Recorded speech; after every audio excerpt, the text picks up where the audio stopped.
It wasn't just one Terminator that's being torn apart in this movie. There was several. Each one of those versions of the Terminator needed to have a series of makeups. The request was try to stay in the vein of the originals. Fortunately enough, we were able to work directly from the original live cast and then a new one. Arnold, the man himself, had to come in. We did a head scan of him, so we had 3D data, and we also did old-fashioned life casts of him, because both things provide valuable data for when you're trying to put an appliance together. We had life casts of Arnold, we had a couple scans of Arnold, so we took them all into ZBrush, cleaned them all up, made them all nice, and then took an endo skull, put that inside, and started carving it down like you would with clay, like they did on the original. What you have to keep in mind as you're tearing this stuff away, does he look strong? Does this make him look weak?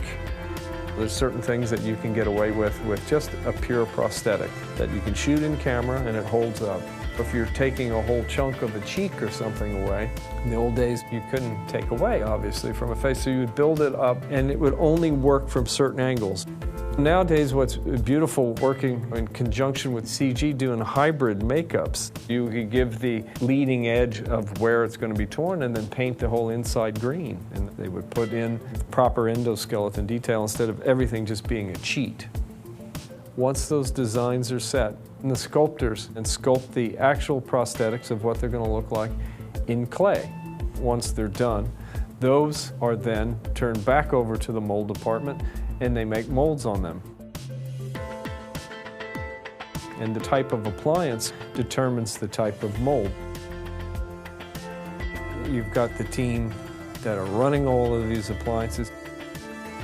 All the prosthetics that we're talking about here, once they're glued down, there's nothing reusable. And you have to figure out how many appliances, and there's literally several thousand that were run for this. Another big build for us was the 1984 Arnold, as he was called.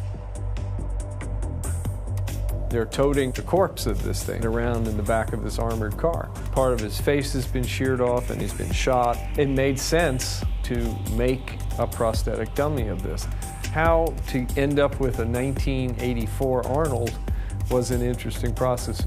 We started with a scanned body that we had made back on T3. We had a body scan of Arnold, so I have all the arm lengths, wrist lengths, shoulder lengths, and everything. Then it's just packing on clay to bulk him up, and it was just box after box after box of clay. Getting the likeness and the look of it was one thing, then getting it to be molded and then to cast it in a material that was convincing. Very tricky. You had to put a little bit of a muscle structure so that when the arms moved, it held its position correctly. Then you have to cast that skeleton into that body so that you've got the joints exactly where they need to be moving. And then it becomes a process of paintwork on it. After we cast the body, I took it and I cut off the nose and we cut out parts of his skull and face and exposed different things.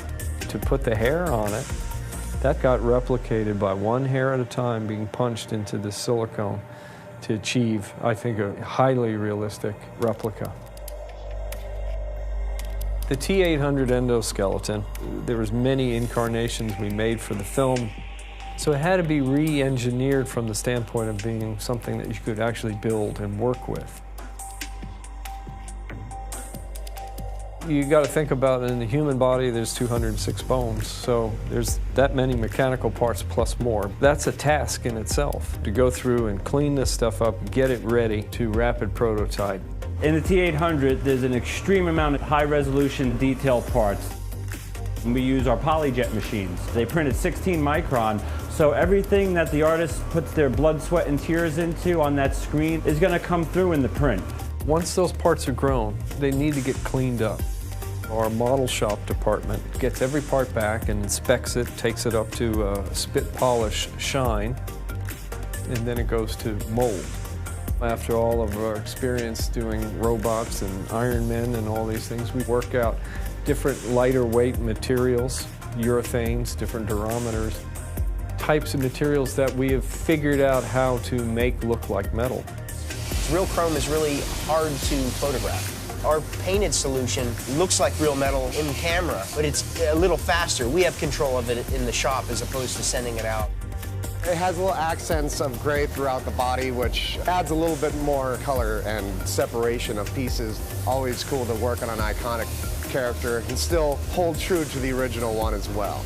Once they come back from the paint department, then we have to go through and start building it around the armature that the mechanics have made. The guys are very meticulous in putting all of these hundreds of parts of a Terminator back together again.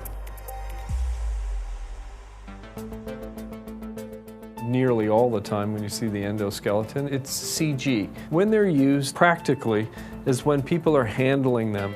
They basically are highly detailed props, doubling as CG reference. Genesys really paid homage to the things that Jim had created and what Stan and all of us did. It really feels connected to those, and I'm really glad to have been a part of that.